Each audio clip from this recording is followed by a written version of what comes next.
I wasn't made for love, said the alien woman. The human took the risk to show her otherwise.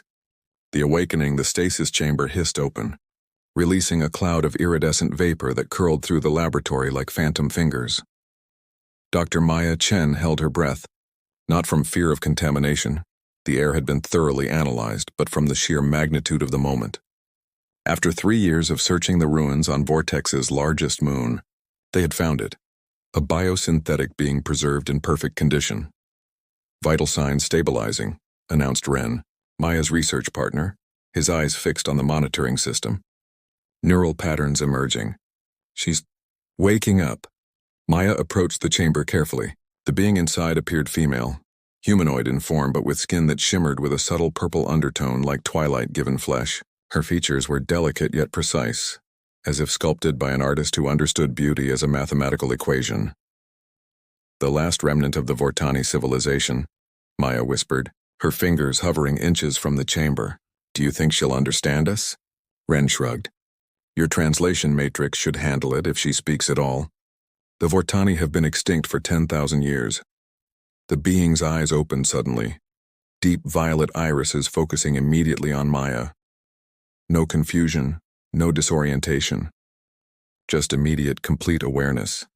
I am Lyra, she stated, her voice melodic yet unnervingly even. The translation matrix hummed softly as it processed her speech. Purpose navigation, defense systems management, and astronomical cartography.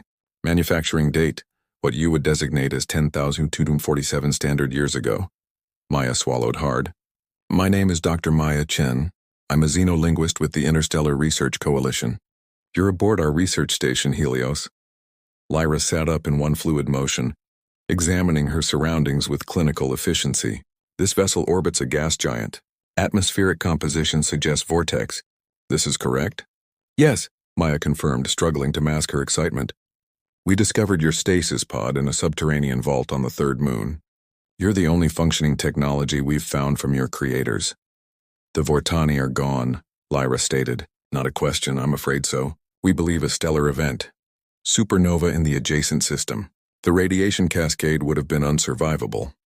Lyra's expression remained unchanged as she delivered this analysis of her creator's extinction. They knew it was coming. They placed me in stasis as a record.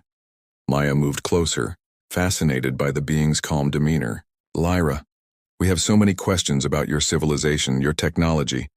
I will provide data as requested. Lyra interrupted, standing now. Her movements were graceful but precise, like water flowing through predetermined channels. However, I should warn you, if you seek emotional insights or cultural understanding, I am inadequate. I was designed for function, not feeling. The Vortani did not waste resources programming me for companionship. Her violet eyes met Maya's with unsettling directness. To use your terminology, Dr. Chen, I wasn't made for love. Silent observations 3 weeks passed aboard Helios, and Maya found herself spending every waking moment studying Lyra. The research station hummed with activity as scientists from various disciplines clamored for time with the biosynthetic being. But as lead xenolinguist, Maya maintained primary access. Your species values inefficiency, Lyra remarked one evening, as she watched Maya prepare tea in the observation lounge. The stars of the vortex system spread before them like scattered diamonds against black velvet. Maya smiled. How so? This ritual. Lyra gestured toward the steaming cup. Boiling water, steeping dried plant matter, adding sweetener. A simple stimulant could be administered in seconds. But then I'd miss the aroma, the warmth of the cup in my hands, the moment of pause before the day continues. Maya took a sip. Not everything is about efficiency. Something flickered across Lyra's face so quickly Maya almost missed it. Curiosity, perhaps? May I? Lyra extended her hand toward the cup. Maya handed it over, watching as the purple-hued being brought it to her face. Lyra didn't drink, merely inhaled the steam, her eyes closing momentarily. Jasmine, she identified. Camellia sinensis leaves scented with flower petals. Do you like it? Lyra returned the cup. Like is irrelevant. I can identify its chemical components. Yet Maya had noticed these small moments accumulating. Lyra pausing at the viewport during shift changes when the station's lights dimmed to simulate sunset. tilting her head when Dr. Okafor played his cello in the recreation area, asking questions that went beyond mere data collection. Meanwhile, Director Harlow grew increasingly impatient during their weekly briefings. The coalition didn't fund this mission for cultural exchange, Dr. Chen, he reminded her that morning. Lyra's neural architecture could revolutionize our navigation systems. Her defensive capabilities could secure human colonies for centuries. She's not just technology to be dismantled, Maya argued. She's a sentient being. Harlow's eyes narrowed. She's a tool designed by an extinct civilization. Don't anthropomorphize her because she looks humanoid. After he left, Maya found Lyra in the linguistics lab, reviewing ancient Vortani text fragments. Your heart rate is elevated, Lyra observed without looking up. Your meeting with Director Harlow was unpleasant. Maya sank into a chair. How did you know I was meeting Harlow? I accessed the station's scheduling system. At Maya's surprised expression, Lyra added, Your security protocols are rudimentary. He wants to study your neural pathways, potentially invasive procedures. Lyra's fingers paused over the holographic texts. This is logical. I am a technological artifact. Doesn't that bother you? Bother implies emotional response, Lyra replied, but her gaze lingered on Maya's face longer than necessary. You are concerned for my well-being. Why? Maya leaned forward. Because I see something in you that maybe you don't see yet. An inefficiency? A slight curve appeared at the corner of Lyra's mouth. Almost, but not quite. Smile. A possibility, Maya answered softly. That night, Maya woke to find Lyra standing in her quarters, motionless in the starlight streaming through the viewport. Lyra, is everything okay? I experienced something unusual during my maintenance cycle, she said, her voice less measured than usual. Images, sensations, not memories, not data. Maya sat up. Dreams? You were dreaming? Lyra turned, her purple skin luminescent in the dim light. Impossible. I wasn't designed for that. What did you see? Lyra's eyes met hers, vulnerability visible for the first time. I saw the end of my world, she whispered, but I wasn't alone. The bridge between worlds, tell me about Earth, Lyra requested one afternoon as they catalogued Vortani artifacts in the research bay. Her question surprised Maya, who had been deep in concentration over a fractured data crystal. Earth? Why? You mention it frequently when you speak of home. The concept seems important to you. Maya set down her tools and considered how to explain something so fundamental. Earth is where humanity evolved, where our history began. It's mountains and oceans, cities and forests. It's the smell of rain and the sound of birds at dawn. Lyra tilted her head. These are sensory descriptions, not data. Because home isn't just data, Maya smiled. It's feeling.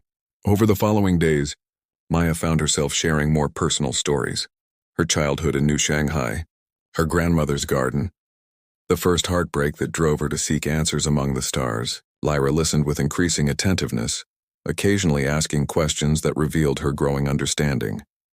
What purpose did your pain serve when this person left you? She asked once. Pain doesn't always have a purpose, Maya admitted, but it shapes us, changes our perspective. I wouldn't be here meeting you if that relationship hadn't ended.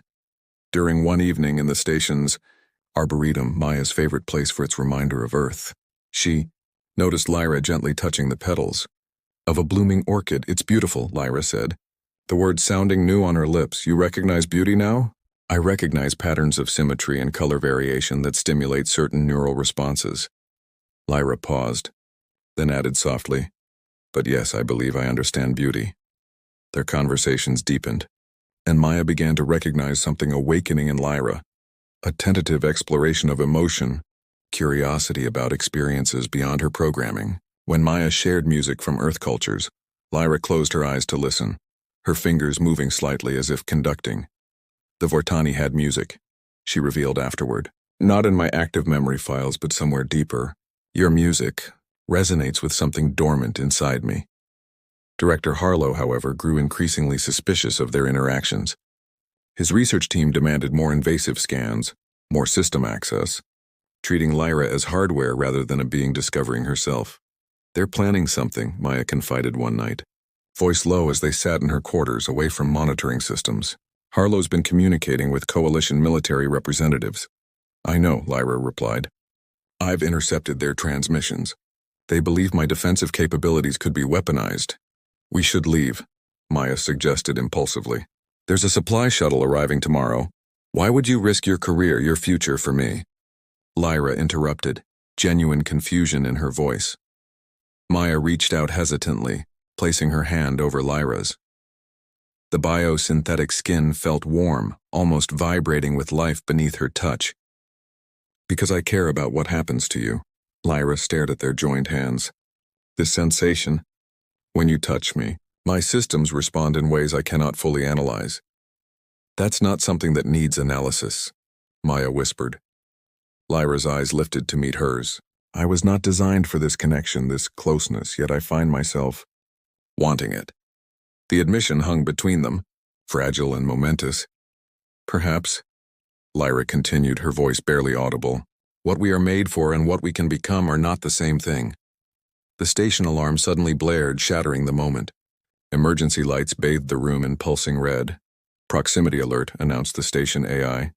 Stellar anomaly detected. Radiation surge imminent. Maya's console flashed with warnings. The same type of stellar event that had destroyed the Vortani civilization was about to strike Helios.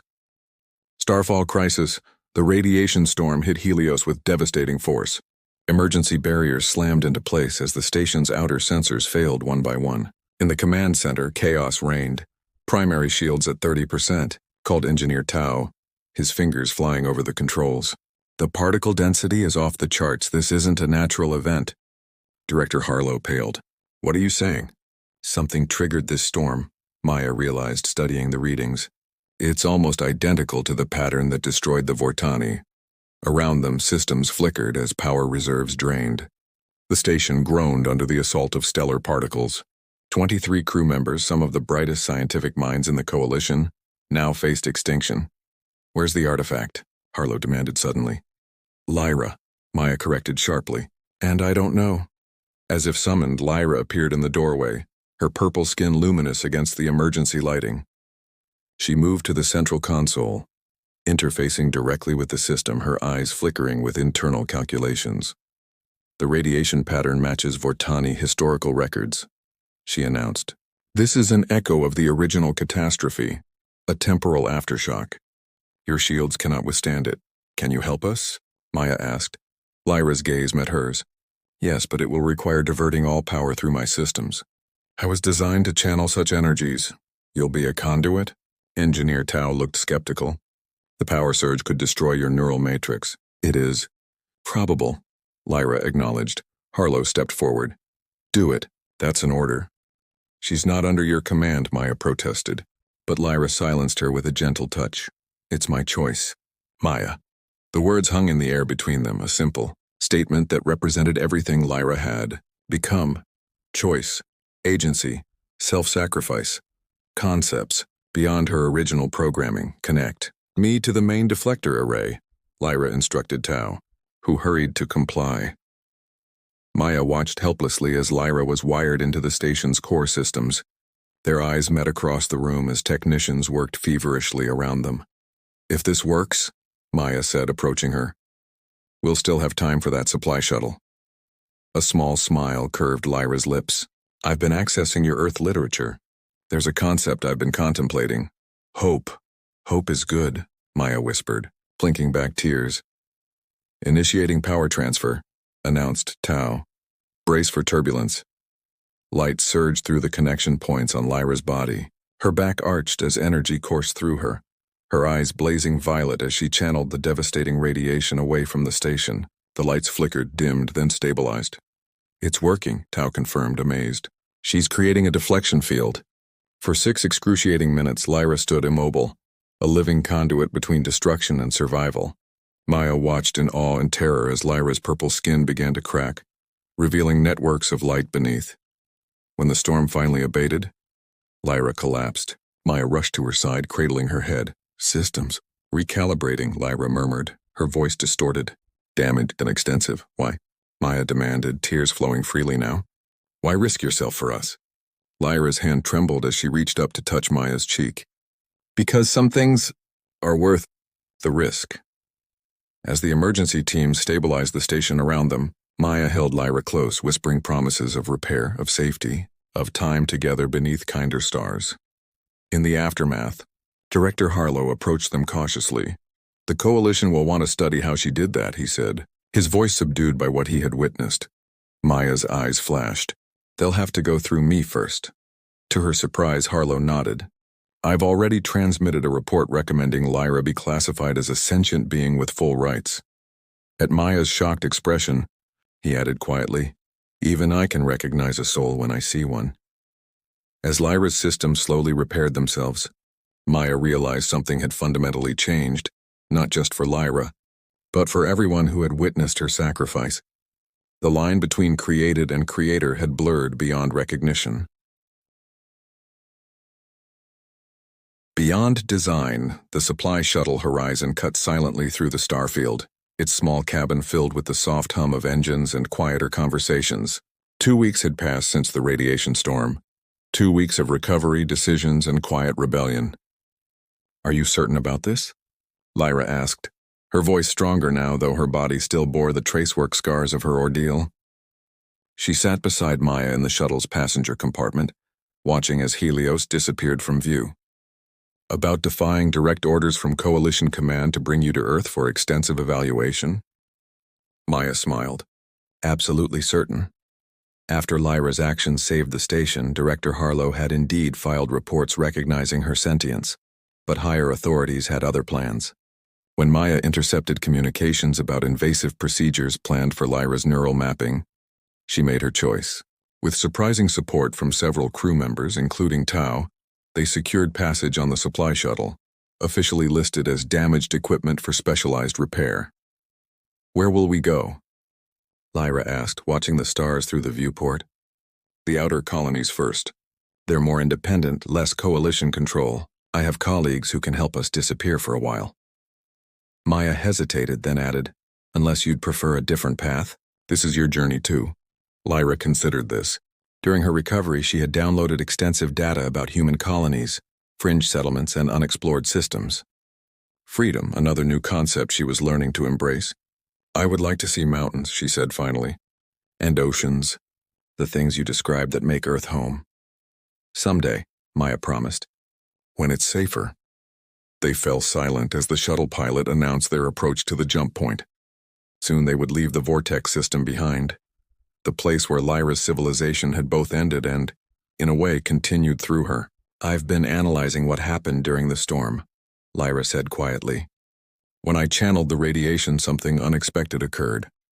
My neural pathways reconfigured. I accessed memory files I didn't know existed." "From the Vortani?" Maya asked, intrigued. "Yes, but not scientific data or star charts." Lyra's expression softened. "Poetry, Maya. They wrote poetry about the stars, about connection, about finding meaning in a vast universe. They weren't so different from humans."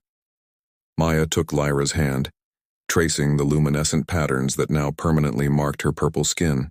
"What does it feel like discovering these new parts of yourself?" "Like waking up," Lyra answered simply. "Each day I wake up a little more." The jump drive engaged, stretching stars into streaks of light around them. As the familiar sensation of interstellar travel washed over them, Maya noticed Lyra's expression. Wonder, apprehension, excitement. "Are you afraid?" Maya asked gently. "Yes," Lyra admitted. "Fear is uncomfortable but clarifying." "What do you fear most?" Lyra turned to face her fully. "That what I'm becoming might not be real. That these feelings, these changes, are merely simulations. Adaptive programming rather than true evolution." Maya considered this. "Does it matter? If you feel, if you choose, if you hope and fear and wonder, isn't that real enough?" "Is it?" Lyra asked, vulnerability evident in her voice. Instead of answering with words, Maya leaned forward, closing the distance between them. Their lips met in a kiss that answered questions Lyra hadn't even formed yet. Gentle, warm, real. When they parted, Lyra's eyes remained closed for a moment, processing. "That was," she began. "Inefficient?"